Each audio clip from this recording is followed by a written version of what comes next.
beginner's mind.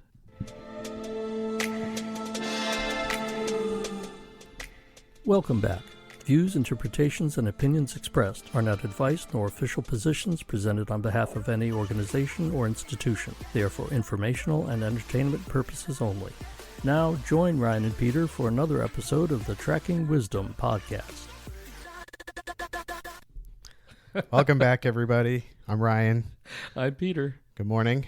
Good morning. So today, we're going to do a reaction video to the Next Level Soul podcast, who interviewed Louise K. On Louise K's website, louisekay.net, louisekay.net, she talks about embodied awareness and explorations in truth. Through the practice of embodied awareness, you can awake to your true self, discover your purpose, and live a fulfilled life of joy, passion, and creative expression. So Peter and I are going to listen to this episode, and we're going to provide our own insights and thoughts as she speaks. She's an engaging and interesting person in the realm of spiritual awakening and integration. So here we go. Yes? Okay. All right, let's do this thing. Everything that's happening in your life is not by chance. It's like it's divinely orchestrated, specifically tailored to you. Exactly what you need in order to fulfill your potential, to access the deeper dimension where right now everything is perfect.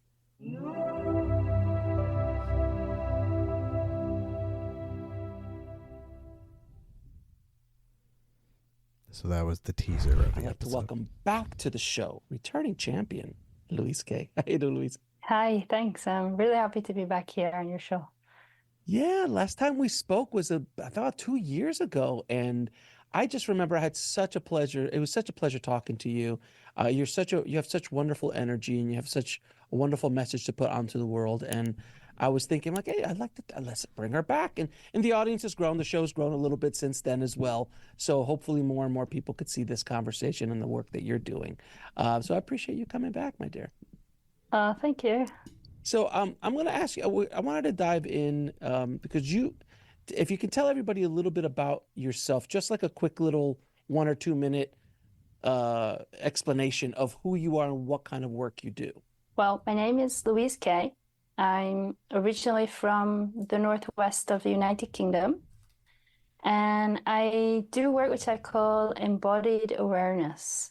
And embodied awareness is a practice that I do with people, which is an invitation to recognize the truth of who they are beyond the conceptual self.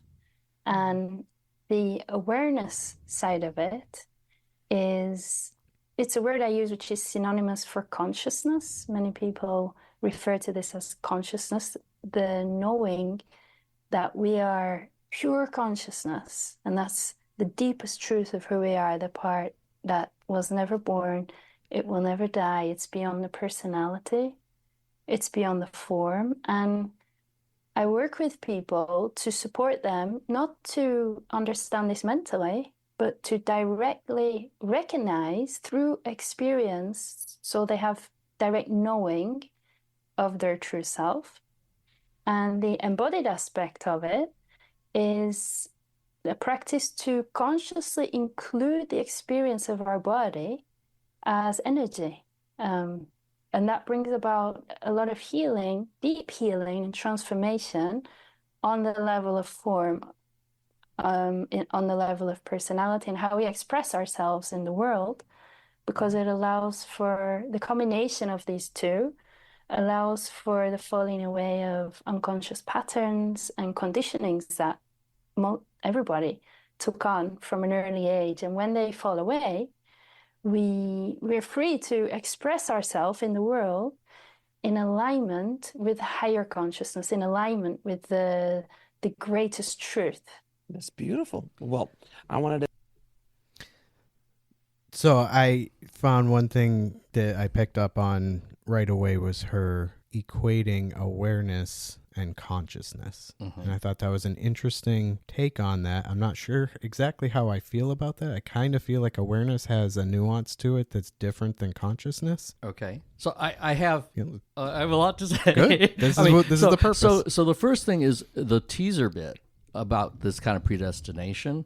I noticed an immediate resistance. And then I thought about it, it's like, oh, okay, that's like, okay, there's some triggering, there's some conditioning that is definitely reacting to the way that she's expressing this thing. Right. But then as I listened to it, I thought, okay, this is really not out of alignment with anything that I actually agree with, or that we've discussed this kind of thing. When she talked about embodied awareness, I immediately thought, oh, well, that's mindfulness meditation. I mean, that's what, I'm learning to teach, and that's kind of the way we talk about it. And so I recognize everything that she's saying, and I'm kind of, I find myself translating in my head everything that she's saying into my own familiar framework. I don't think any of it sounds at all foreign or alien to me. It's the way, it's just coming from kind of a different voice, which also, just totally a side comment, I thought it was interesting that she's from the UK, but it's like, are we ever going to find out where her accent's from? Like, how did you get this accent in the UK? I think she's been living somewhere else, obviously. But especially the comment about embodiment being kind of leading to trauma work. I think she mentioned trauma and healing. She mentioned healing. She, and that's something that I definitely work with a lot. I mean, I've gone through a lot of that. It's not something that I teach yet. So I'm very interested in, like, I'm primed. I'm primed. But it was interesting. It's interesting how, in a way, difficult it is because it's just recognized different language around the same thing, I think. Yes. Which is very much, again, a major topic that we talk about, right? And I think the other thing is being uncomfortable with the reaction format, because our custom in the way we do this is to listen very carefully what the other person's saying, just take down notes, not interrupt. Right. And now I'm listening to her and I'm thinking things. I'm like, oh, this is a video. I should be pausing it and then commenting on it. Right. So I guess this is just a mechanical question. It's like, how do we pause? Like, can I pause? Do I tell you to pause? Just point to me and I'll pause it. Okay. And then we can have a conversation. Okay. I mean, if we don't have something to talk about, then we'll just let it run. But if something comes up and if we pause it frequently, that's fine too. I mean, what's interesting to me in doing this for the first time is that obviously I think the goal is to capture our thoughts at the time that she's saying a thing. And of course, if I was listening to this video myself, I would just have all these reactions and they'd go by. And then at the end of the video, I'd kind of think to myself, well, what did I think about that? And, if something I thought at the beginning was changed by something that she said later on, I might not remember it. Right. So it's weird. Yep. I mean, it feels... It's a different format. It's interesting. Yeah.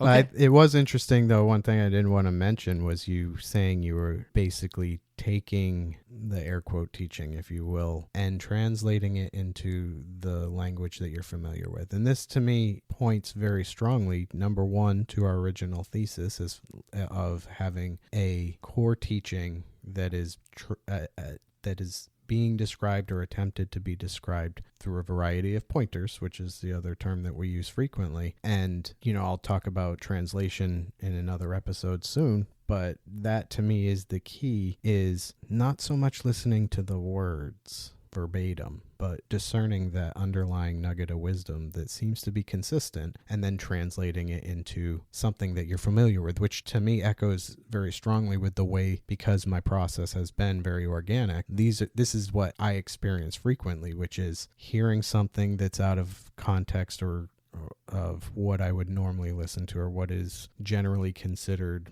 my nominal faith structure, I guess, which would be Judeo-Christian kind of teaching or perspective, and hearing these be it Eastern philosophies or even New Agey type philosophies. And when I'm listening to them, I'm hearing those nuggets of wisdom, even though they're using language that might be a bit foreign to what I'm accustomed to. I'm still hearing that nuance. And I think that's one of the key elements that I'm hoping that we can help provide to an audience, is the importance of being open and listening to a variety of pointers and being able to discern through translate, essentially. Yes. And so I'd like to comment about kind of this idea of receiving teachings that are unfamiliar and being mindful or attentive to resistance and seeing it for what it is. Where I think often we're taught, we're like, trust your gut, right? Thinking, meaning that your gut is your intuition coming from hopefully your greater wisdom. But I think too often your gut is conditioned reactioning that's intervening between your heart wisdom and the thing that you're taking in. And so that's why I wanted to report out that I was having that experience, and that, I want to discern between having a conditioned reaction that's resistant versus recognizing that something that's being purported as a true teaching has missed the mark, with that, the intuition that says, oh, that doesn't sit with me, which doesn't necessarily mean it's untrue. It means that it's not a finger that I'm following. Right. It's not a pointer for me. And this touches on this idea that I really want to expand later, but that's for the next bit. So sure. Let's play the video. To dive in then with our first question is, how can we stop feeding our fear-based thoughts? It's very powerful, actually, to break this cycle, because if you're living identified with fear-based thoughts, basically those patterns run your whole existence, and it keeps you trapped. You're not able to know a deeper peace that's here, that's available, that's accessible to everyone, and you become a prisoner to your own mind. So if someone first of all recognizes, I'm a prisoner in this way, I'm experiencing these fear-based thoughts, and they're running the program, they're keeping me locked in that fear and not giving me space to follow my highest excitement, to express myself in my most authentic way. First of all, acknowledging it already brings more consciousness to the fact that is happening. And once it's acknowledged, it's actually not unconscious anymore, because it's seen. And then we can investigate, well, what is seeing this phenomena? What's aware of it? Now, this investigation is an invitation to open to the deeper essence of who you are, to transcend the thought patterns and open to higher consciousness. And all that's required is simply to become aware of the thoughts, and every time a thought appears, to see it, to acknowledge that it's there, and to recognize that's a thought born from the egoic construct. It's actually not a thought that's aligned with the truth of who I am.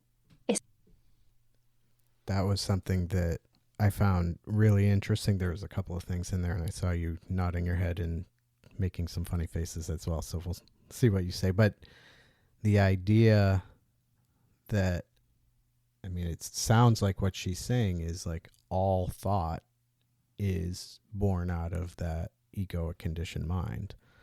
And so I had this, I thought I had taken note of it somewhere.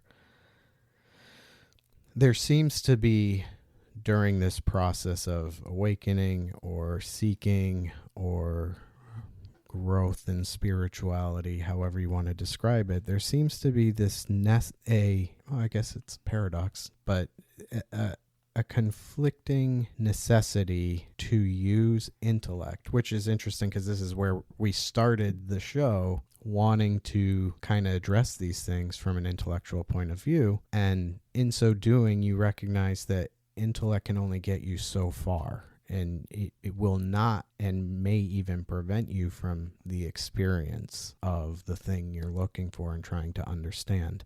And however, the egoic mind, the conditioned mind, is still a function of the experience here that we're trying to transcend. So until that egoic mind is completely gone, there's like this necessity to teach the egoic mind. Do you understand what I'm saying? Like, you need to use your intellect to transcend the egoic mind, even though it's from the egoic mind. Yeah, I mean, conventional reality, as false as it is the means that we have available to us to relate to our consciousness. And so the process of getting to pure consciousness or higher awareness or whatever you want to call it is caught up in the fact that we are incarnated in these physical brains and bodies. It's where we find ourselves. It's not what we are. Right. But because it's where we find ourselves, we are constrained to these conditions until the conditions change. Right. So I realized that I have to take notes the way I do when I'm listening to you. So there was something that I think what she started with that I was nodding at was that, so the question is, how do we get beyond our fear-based thoughts, specifically fear-based thoughts? And her observation was, well, if you're on a seeking path and you know that your fear-based thoughts are a problem, then you recognize them. And she said, and that's a key teaching right there, that now that you're talking about them, you've stepped out of them. Right. And that's, something that she stated very clearly. That's kind of the first step, you would think, right? Right. I mean, it's something that we've talked about many times. It's a very basic teaching. What I was noticing listening to her, though, again, is the language. And there's a lot. I'm really noticing how caught up I'm in various aspects of listening to her speak. So it's her specific voice and accent, and I just find myself continually trying to figure this out. Like I'm hearing, I definitely am hearing the UK in there as well now, but which is not relevant to our discussion, but it's definitely That's funny part that of my it's experience. An obstacle, though, It's part of my experience. And then the other thing was she talked about aligning to higher consciousness, and I think my resistance is in the kind of the new agey flavor of it. And we've talked about this before. So for some reason, I mean, the fact is that I've been listening to Tara Brach and Jack Kornfield for decades, like not straight, but I was exposed to them decades ago. And so I'm much more kind of prepped to that language. And so, now when I hear Tara say, well, look at your deepest wisdom, I'm like, oh yeah, that's not at all strange. But when someone jumps to, talk to your highest consciousness, I recognize it immediately, but I guess what I'm saying is from a pedagogical perspective, I balk because I'm like, ooh, that's going to alienate a lot of people, which I think goes to, though, the fact that this is not a general interest podcast, right? Correct. And so, and she's not, it's like what's his name? Adyavanti, is that his name? Adyashanti. Boy, I'm terrible at names. Said, people who come to me as a teacher know what they're getting. Right. And so I think that's the thing, is that I don't know what I'm getting. Like, this is such a cold, a cold entry to hearing her that probably listeners of this podcast named Next Level Soul, which right there, I mean, that kind of sets the tone already. So I should have been more like primed. So it's just an interesting experience. I'm really, really surprised at how much I see my conditioning coming up listening to this. It's a very interesting exercise in doing a reaction video because, I mean, this is the stuff we talk about all the time. We've spent so many hours talking about these things, and then hear someone else say it. I'm like, oh, but when we've talked about it, it's basically pre-digested. Right. right? We're doing some reading, or we're just doing our own thing outside, and then we're bringing stuff here, and it's like, oh, I want to tell you about this thing I heard, and you're not hearing it from the person. You're hearing my translation of it, talking to you in a way that I know how you need to hear things. Like I know what's comfortable, and if I know it's not comfortable, I like, you might not like the way this is said. And so it's an interesting experience. And I think it's something that I really want to point out, because if someone is, well, I have to say, I must have experienced many times in my past. It's just I'm in a place now where I don't remember it. Yep. And I'm thinking about, our listeners and our original demographic of people who are seeking, but they're put off by things. And now I'm like, oh, golly. Yeah, it's easy to be put off by things. Yeah. Which returns to our original thesis, right? Which was, people are being unnecessarily put off by major teachings that would really do them a lot of good. They're actually looking for these things, and they're turning away because of the nature of the finger, which is okay. It's okay as long as you understand. Like, I guess what I'm saying is, okay, I can immediately tell that her style is not for everyone, but she's pointing correctly. I guess that's what I'm saying. Yeah. And that, I don't know. Now that I say that, I'm like, oh, well, who am I to tell people, like, oh, that teacher's pointing correctly and that teacher's not? Well, you recognize the underlying message. I guess what I'm saying is, the style I don't find immediately appealing. I actually am seeing a lot of resistance to it, but I'm like, oh yeah, this is completely true. Yeah. Which is weird. And I guess what's my point for the listener? I guess don't be upset at something maybe being untrue because it's not packaged the way you want it. And I think that is definitely the way I used to be. Yeah. I definitely felt affronted by a lot of New Age language, and even Adyashanti, actually. When I first came across him, in some way I was put off.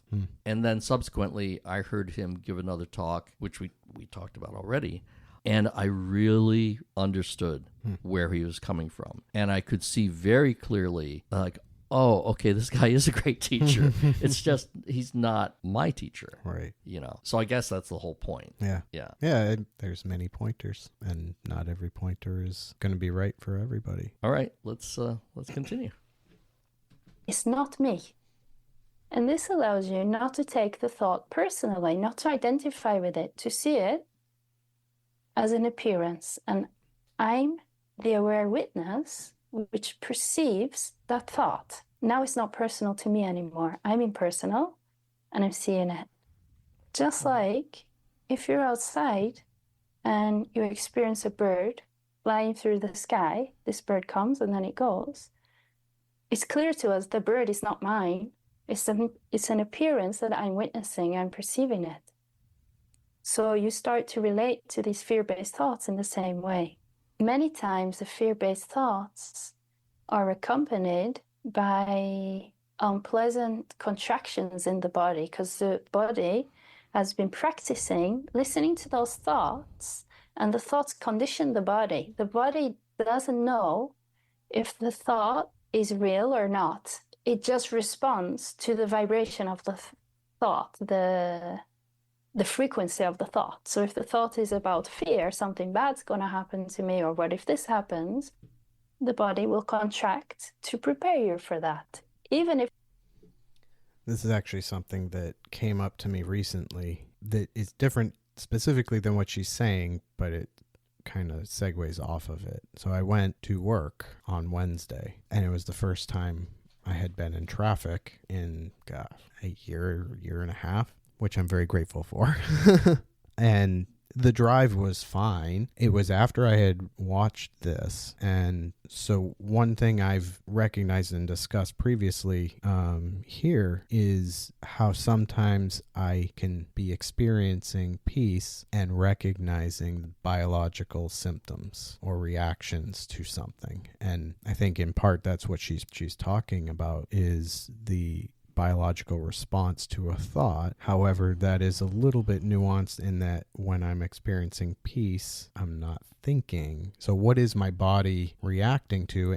And what I'm going to say, I think, points to it. And I haven't done enough reflection to truly understand this, but the thing that came up to me was the unthought thought. I recognized when I was driving the other day, sometimes I had a thought and I was reacting. But at one point when I was trying to be mindful of my thinking, there was not a thought and my body reacted. And there was nothing going on. It wasn't like, a reactionary thing. Oh, it wasn't a driver doing something? No. Oh, okay. It was just things were fine. Then I had a biological reaction, and then there was a thought about it, which I thought was an interesting progression, which seemed to be, at least in some ways, conflicting with the idea that we have a thought and then there's a biological reaction. But it was backwards to me. And the thing that I thought of was the unthought thought that is the impetus for bodily reaction for a thought.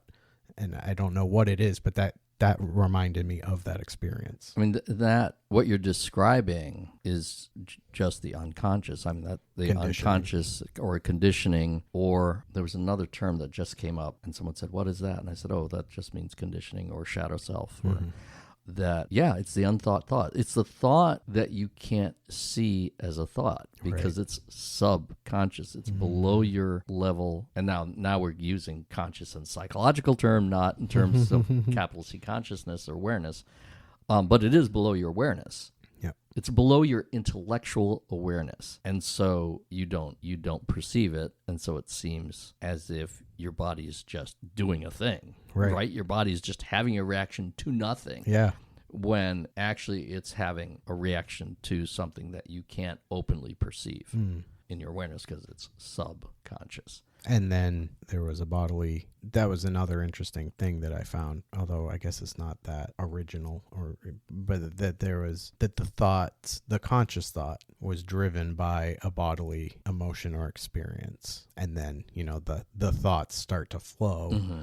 So I guess in part what I pick up here or would offer to a listener is importance of recognizing the bodily sensations that are precursors to the thought as a means to try and intervene before the thought kind of is off to the races and starts to control the awareness. Yeah. So there are a couple things that she said that I was gonna pause for if you hadn't. So the first thing is, coming off of our pause, I saw that she was teaching awareness. Now I'm losing my train of thought. Do we know the timestamp where you restarted her? To us, the bird is not mine.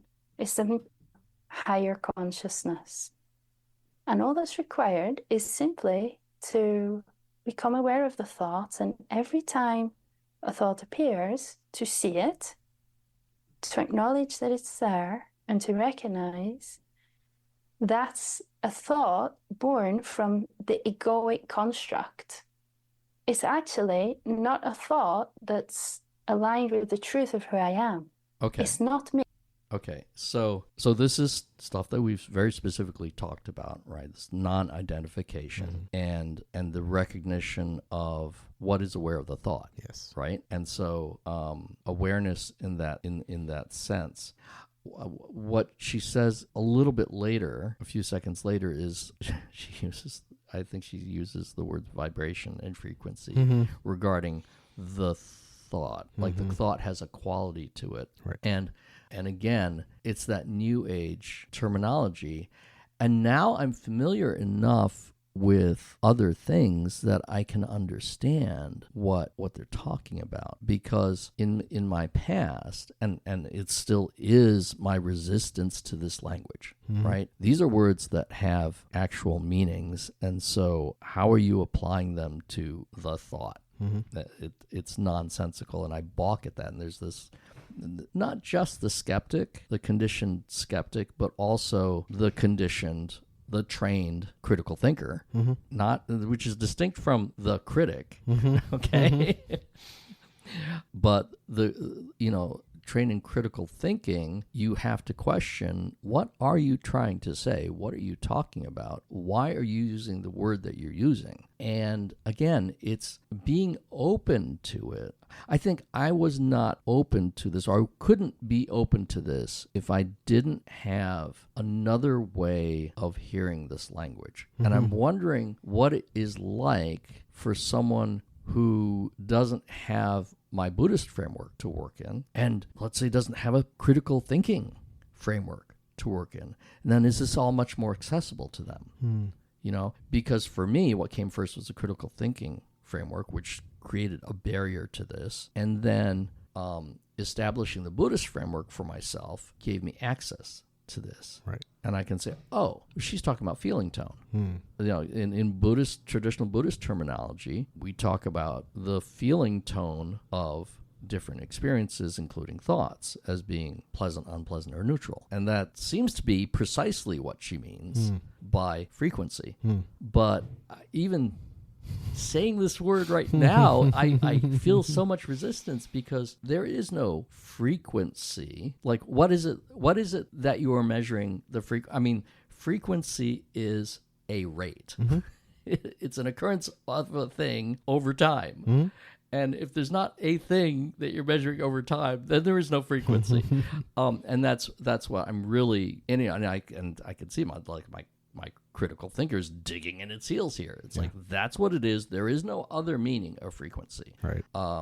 You know, there is no other meaning of vibration than that it is a wave in a medium. Yes. If you do not have a medium and you do not have a wave, then you're not talking about vibration. Like, I cannot conceive of any other meaning. And so, but they are talking about that, though. They aren't necessarily, I will acknowledge and concede that they are not necessarily actively measuring it. But what they are speaking of as a frequency and a vibration in a medium. And they are asserting that thoughts have vibrational qualities within the medium of the cosmos, the fabric of consciousness. So, and as I was making that argument, I was seeing exactly what you're saying, because now I have the experience that says, oh yeah, they're talking about the ripple effects of this thing. Which is, it's so funny because I just did a class last Monday where I was talking about ripples. And the problem is, though, without explaining that, I've never heard someone using New Age language explain or be inclined to explain what they meant. It's just like, oh, well, you know, of course, you know what this is. And I think that's disingenuous because I think a lot of people don't know what they mean by the frequency of their experience. Right. And it has to do, I guess the problem that I have is that as far as I can tell, the history of this kind of language is taking the kind of using mystical language without any framework. And golly, I'm really conflicted about that because it's necessary to have direct experience. I mean, mysticism is about direct experience. This is what we are, like, we value. It's what we're seeking and finding and exploring. We're exploring these direct experiences of consciousness and awareness and how we can express them in words. And this is the key thing. This is, again, it's going to tie to this other topic I'll want to talk about later. It's the distinction between talking about your experience or an experience and talking about an idea. If you're talking about, I'm kind of falling into I am trying to work. This is where we always get stuck. This is where I always get stuck. Because I'm sinking in. I'm trying to look at my own experience, my own awareness, my own consciousness, and then talk about it, and the words get stuck. But what I'm saying is, because I want to avoid, I immediately found myself not wanting to say my or your, because that's the nature of the experience. But I have to say your, because if you are talking about this thing and it is your direct experience, then it's true. I almost want to say, because then I know, like, I can know. Jesus, this sounds conceited. It sounds arrogant, but it's kind of what I'm experiencing right now, that if you're talking about your own experience, if you are working within our framework of conventional reality and you are struggling with our limitations of language and you are expressing your direct experience, I know that. Right. And if you are talking about an idea, in other words, it's not something that's within your direct experience, it's someone else's experience, and you're talking about it as a vibration. Right. I know that. And that's the discernment that I find, there's a discernment there. In other words, there's a difference between those two things. Yep. And many people act as if, or assert that there isn't. Okay. Like, I'm talking about this vibration because that's the way the world is. Sure. Yeah, but you haven't experienced that. Right. But it's the way the world is, everybody should know this is true. It's like, it is true if you've experienced it. Yeah. And if you haven't experienced it, then you're just going deeper into conditioning and attaching to these words, and you're not pointing to anything. Yeah, that makes sense. And again, I think it kind of relates to this interesting paradox that ideas are the intellectual piece of it that I was saying is sort of this necessary aspect of the best way I can think of it or articulate it is to trick the egoic mind. Like the most common experience is that the egoic mind completely co-opts the entire experience. And at some point in incarnation, the awareness or consciousness, see, this is where I get stuck, and this is kind of what she was saying, and this is where I was finding a little challenge, was at some point the ego has to think that there's something else. The ego has to be convinced to let go of that control. The awareness can't start to take over the helm until there's that breakthrough of the ego. And so the idea, I agree, people cling to that idea, and that's the ego clinging to that idea. And yet the idea is, it seems to be an important impetus to being able to break out of ego. Which is paradoxical in a way, because you are having to embrace egoic concepts in order to break out of ego, in order to eventually, hopefully, as long as you're not too connected to the specifics of the idea, have a mystical experience. So I missed something with embracing egoic concepts. That the idea, like you at some point, the embracing the idea, and the idea is an egoic concept. It is a function of the egoic mind. In other words, you're hearing the teaching. Yes. And you have to accept the teaching. The ego has. At some point. Yeah, right. Yeah, I mean, I was just observing my manner of speaking. And kind of the energy and the frustration that I was bringing to it. And I think that, it might raise the question of, oh, well, because I claimed that I was coming from a place of awareness. Because you were thinking it. At some point. And in that conversation I was, and yet I still had this kind of heat to it. And I think, there's definitely a motivation to helping people connect. Helping people connect is the motivation. And the concern is seeing barriers to connection and seeing people throw up barriers. And that's the frustration, is wanting to point out the difference between the two things. And so there's an egoic frustration there. And I think that's because, as I was saying before, we're trying to connect people, but we're constrained to our conventional reality. Like, I have to talk in order to connect you, which draws you back into, has the potential to draw you into ego. Oh my God, okay, we're never going to get through this video. Probably not. Can you just turn your mic a little bit towards, Yeah, okay. Oh, just so that it goes in. It's swirling a little bit. My thought was I'll just try and, he does a good job marking it. I think I'll just move to the next question. And it's okay if we don't get through it. You can start with, just wait a second. am I aware of the breath? And then already you're more present in the moment. You feel your body breathing. And you notice, well, actually, look, oh, that's interesting. The body's breathing by itself. I'm not doing it. And now I'm aware of it. I'm witnessing it. Okay. And now what else is the body doing? And then you start to feel the body as alive sensations.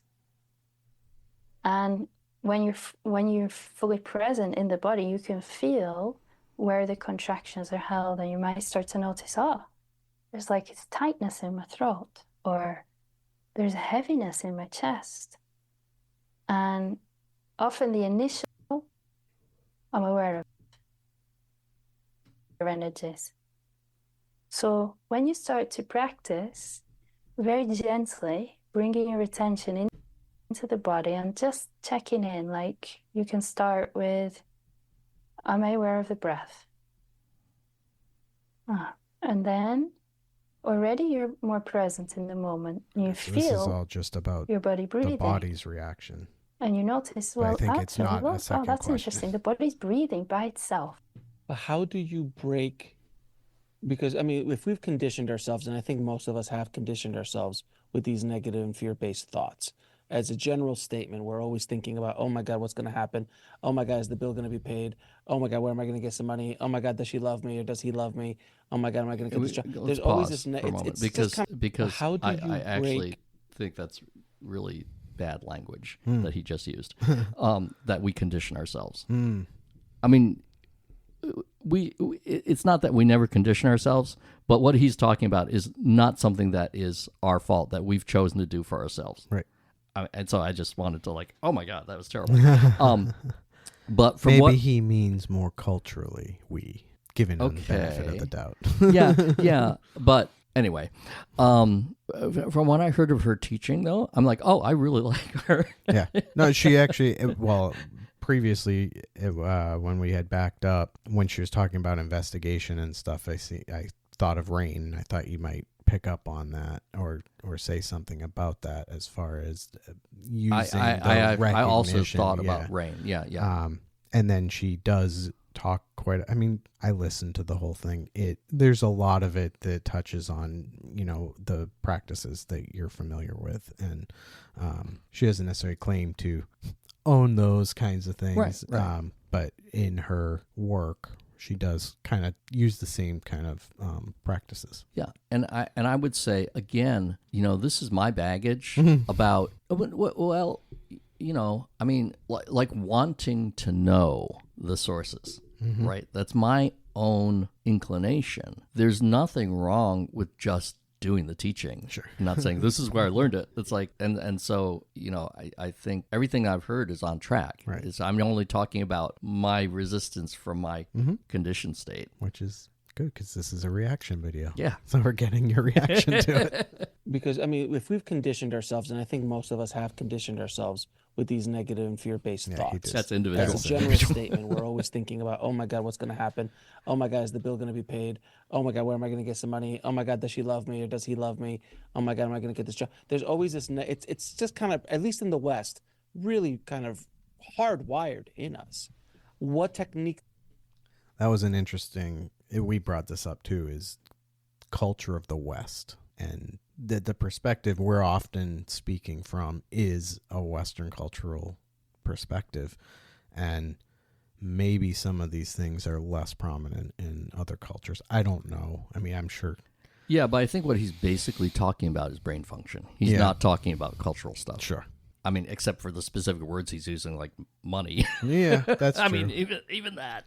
But it's like, would a more traditionally Buddhist community that has a monastery and that the community is involved, and maybe these are by the wayside now, I don't know, but would the ideas of that are being taught, not the conditioned stuff, but the meditative pieces, the awareness pieces, be more prevalent in the culture? And would that then potentially reduce some of this other egoic stuff? I don't know. I guess that's what I mean when I say in the West, because our Western culture and media is very geared toward fear I think the difference would be in receptivity to the teaching, Sure. not in any difference Predominance. in the way of suffering. Sure. Like that's the whole thing. Like if the Buddhist culture didn't have this orientation to self, there then would be no need. He wouldn't be teaching he wouldn't be teaching non-self. That's a good. So yeah, okay. Can you give in helping us literally break from that programming? I know you talked a little bit about it, but is there anything specific, anything else that you could do specifically? Because I think it's something that people really, really have a problem with. And those thoughts, like the examples you gave, really classic common examples, it's like because they've been practiced for so long and the attention is focused on them, when you focus your attention on them, what happens is you feed them. You give them food with your attention, and they gobble up that food, and they get bigger and stronger, and they produce more thoughts that are similar.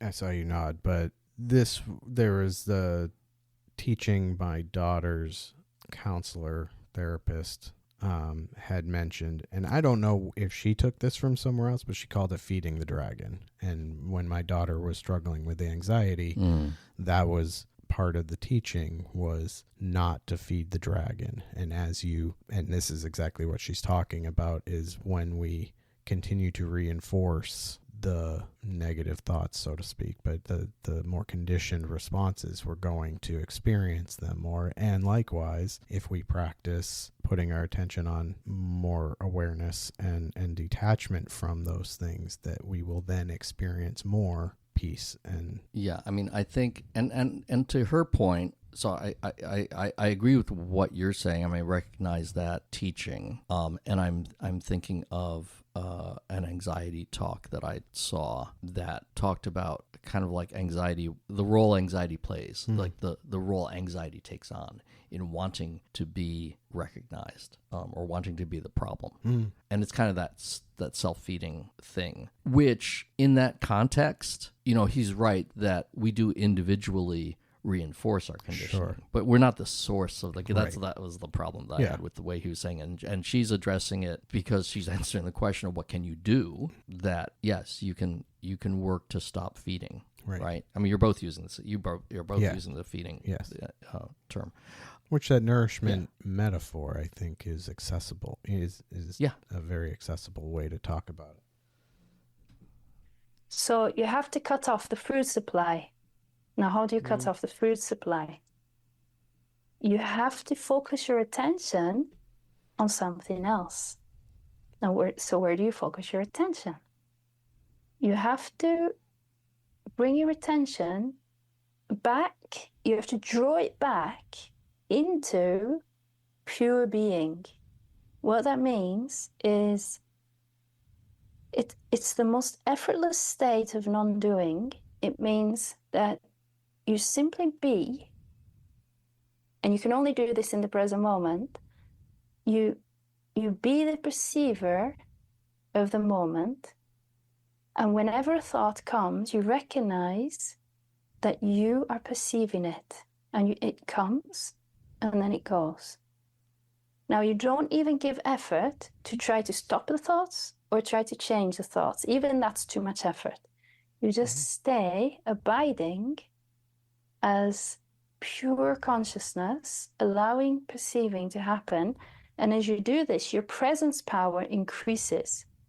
And your presence power starts to, at some point, it gets stronger than the energetic pull of those thoughts. The moment it tips past 50% and your presence power you're anchored in the present moment, it's lost its grip on you. And then it starts the starvation process. It's not getting its food anymore. You're not invested in it. You don't give any interest in what those thoughts say. You have to, some people almost have an addiction to it. And you have to stop feeding it. Don't even give it a crumb of your attention. So a nice analogy that I often talk about is, if you imagine like you're the sky and the clouds pass through the sky, and then you see a cloud come and it goes, it's like you consciousness are the space in which these thoughts are appearing. And you watch the thought come and go, and you don't take ownership of it. You don't believe anything it says. You remember that's a fear-based thought. It's coming from the ego. The ego is not me. I'm the witness of it. I'm pure consciousness. This is me. Cool. So she's doing very direct. She's doing very direct teaching. Yes. And the only issue is whether this is suited to you. Right. Right? Because there are many, many people who need more guidance and framework. The instruction to, just go back into pure being. Yes, that's precisely what the answer is. But as an instruction, it's... You need more than that. And she probably does do that guidance in her work. Yeah, well, and she is giving the guidance. Yeah. But just to express it so directly. And again, so obviously she's familiar with this podcast and its audience, and she's spoken with this guy previously. Yeah. So I'm missing all of this context. And so I'm really reacting, again, from a pedagogical perspective. I'm not reacting to the underlying content of anything she's saying. It's like, oh, boy, she's real. This is 100%. Yeah. Yeah. How'd you feel about presence power?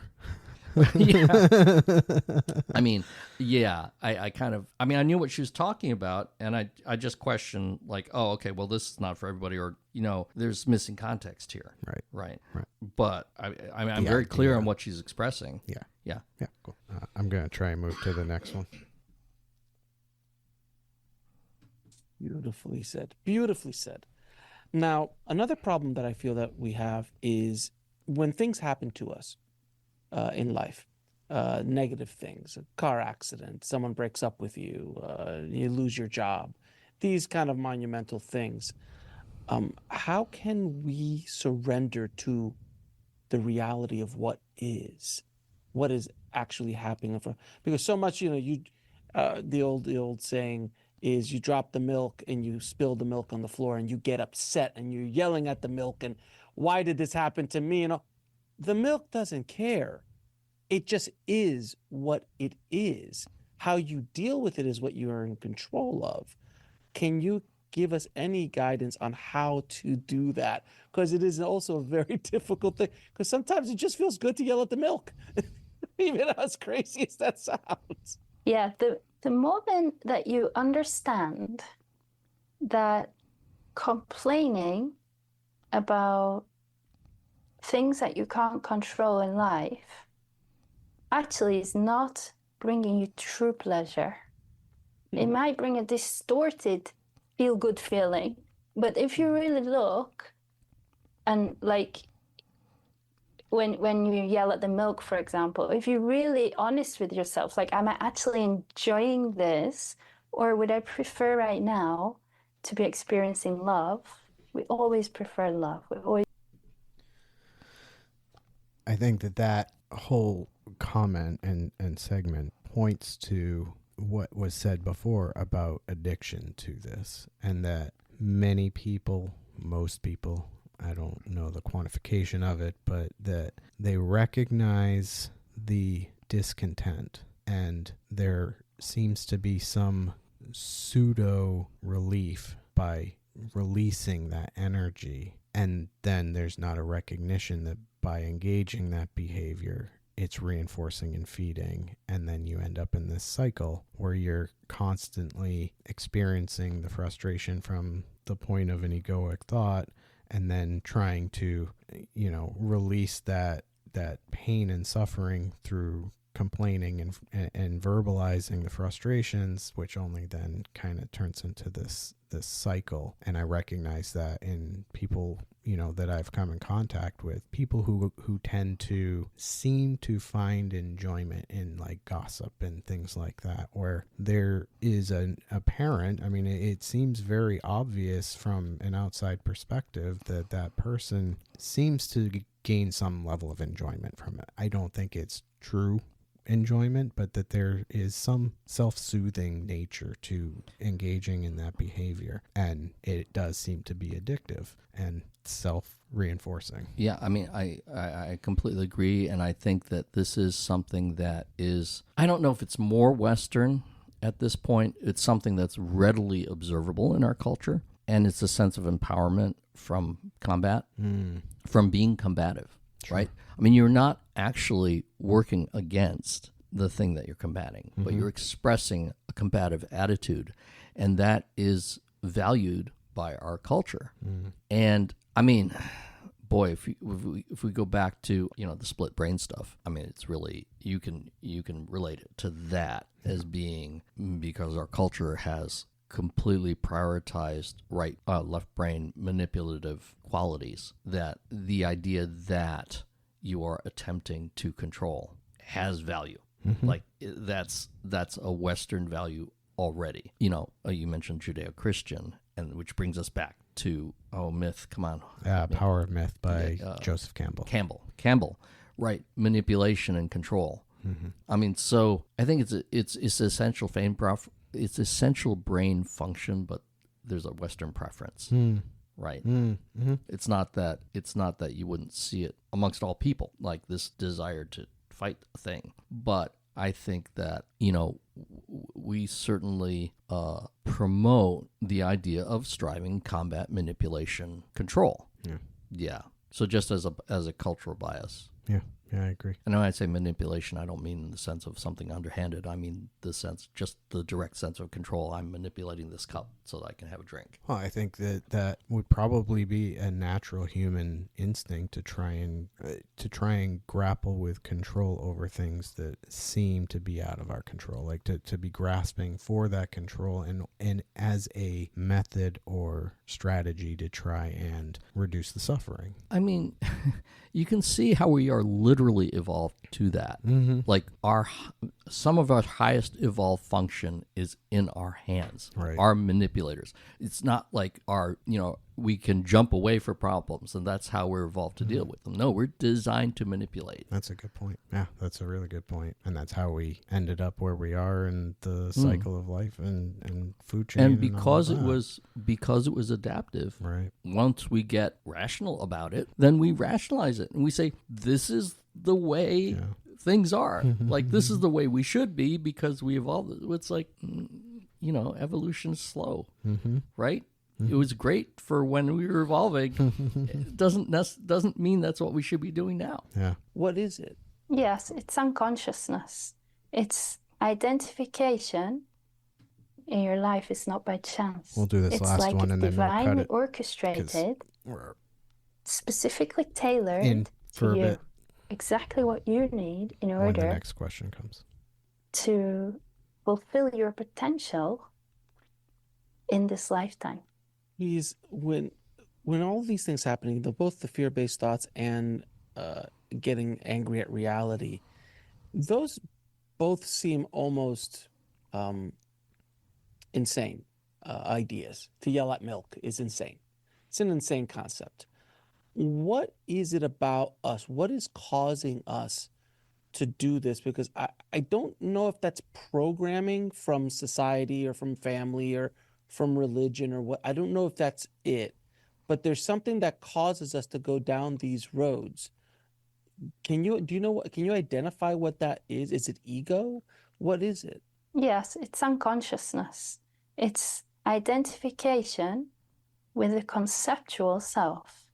So what's a conceptual self? The conceptual self is a sense of a me, and me, who I am, my worth, for most people, is tied in to ideas, beliefs and concepts. And it starts with maybe, my name, this is who I am. I'm Louise. My nationality, my memories, my experiences, my religion, the things I like, the things I don't like, the things I support, the things I'm against, the things I believe in, I don't believe in. And all of this, yes, it's this conceptual construct, and it's me. And when there's total identification with that construct, there's unconsciousness. It's just unconsciousness, like almost like a robotic zombie acting out. There's no space there for the truth of the actual expression of that soul to emanate through. It's pure conditioning, pure impulsive reactions. Speaking of reactions, reaction video. I'm pausing it mostly because I want us to be able to finish up so that the episode isn't too long. Obviously, she touched quite directly on conditioning and what we've talked about many times. The robotic nature of it is interesting as far as, so I guess a question I have, and we're not going to have the answer for this. There's talking about awareness and big C consciousness, which obviously when she was saying unconsciousness, she was talking about big C consciousness versus, subconscious. A question I have, and this is more of a philosophical, metaphysical seeking question, the kind of sort of the question that embarked me on the journey many, many years ago. My question was, what's the purpose of this or whatever? There is an apparent acquiescence, or how do we get tied up in this ego? How did it take such control over the conscious mind? Like what she's saying, is that egoic, unconscious, robotic, thought-driven entity, so to speak, has completely choked out the awareness and experience of which we really are. And not that it can be choked out permanently, but that there's now a divider, a wall of some sort that is blocking the present awareness of our true conscious being as an observer to this realm of thoughts and ideas and expression. And what she was saying as far as not having no space for that. And I think that another question is, I guess this goes to integration, right? That there's value and entertainment, not to trivialize it, and expressive growth that comes from enacting and engaging with the thought structure, the egoic.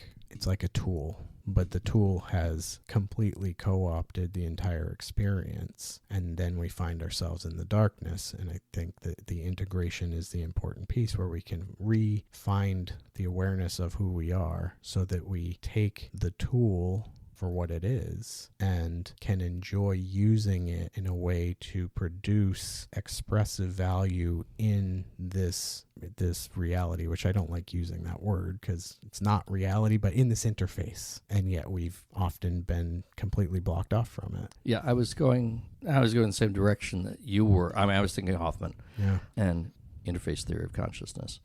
So one thing he doesn't address is, why are we in the interface? Like, how did we get from being pure consciousness to getting he doesn't, I've never heard him mention it. He proposes that we are a bunch of consciousnesses who have evolved in this interface. Like, we find ourselves in this interface. He doesn't say why. And that from a very low level of consciousness, we've evolved in the physicality of the interface to the level of consciousness we are now, where we can potentially recognize that, we're in an interface. Like, that's pretty interesting. At the same time, we've become completely tied to the interface. I was thinking in terms of evolution, so operating from within the interface, thinking about our physicality and how our physicality evolved, right? What I was thinking is, now that this evolutionary strategy of manipulation and literally grasping, right, has gotten to the point where, as a species, and this is not to neglect, people without means, but as a species, our evolution has made us top. So we don't have, we're not starving because of inability to move to places with food or outrun predators,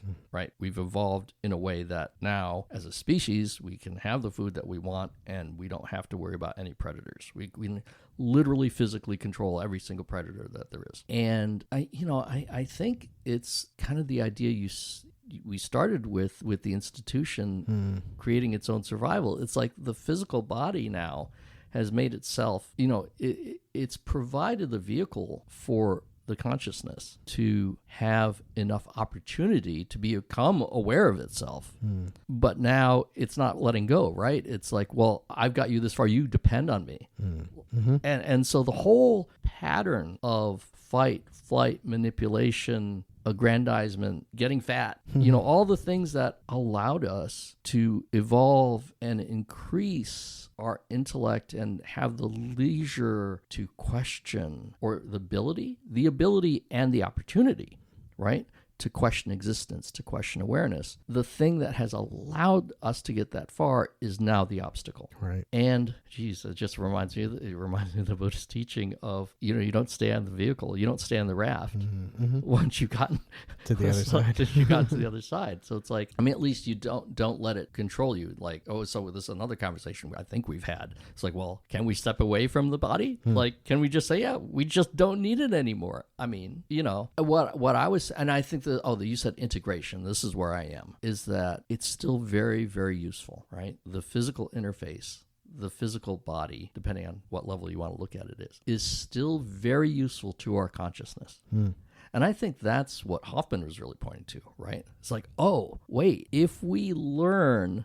to look at this the right way, we can create experiments which will enable us to manipulate the interface itself and not be dependent on the interface, to not to be constrained by the interface limiting our consciousness.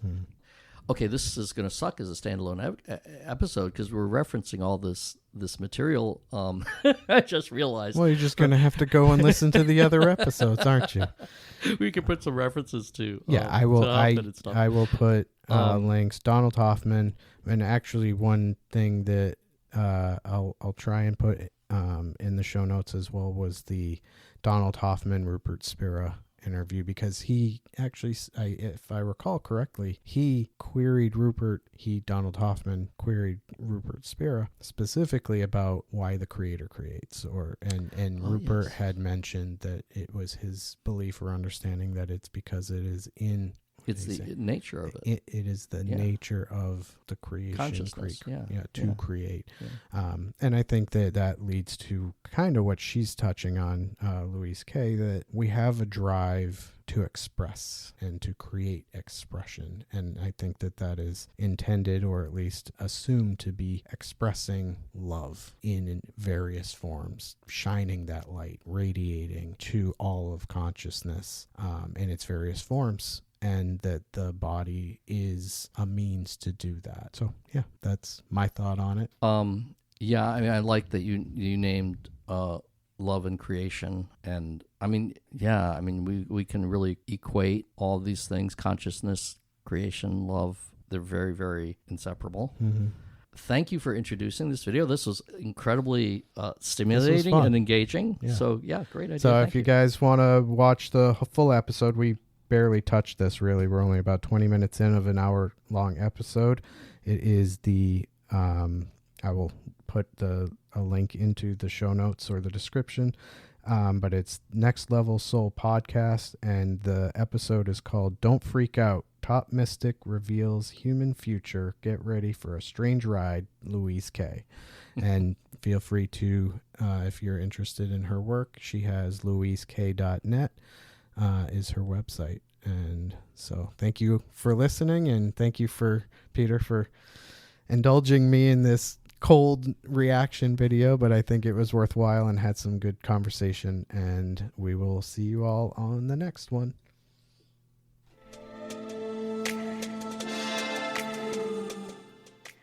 Thank you for listening to the Tracking Wisdom podcast. Join us next time as we continue the discussion. Don't forget to follow us on Facebook, Instagram, and YouTube, and visit www.eth-studio.com for more information and content.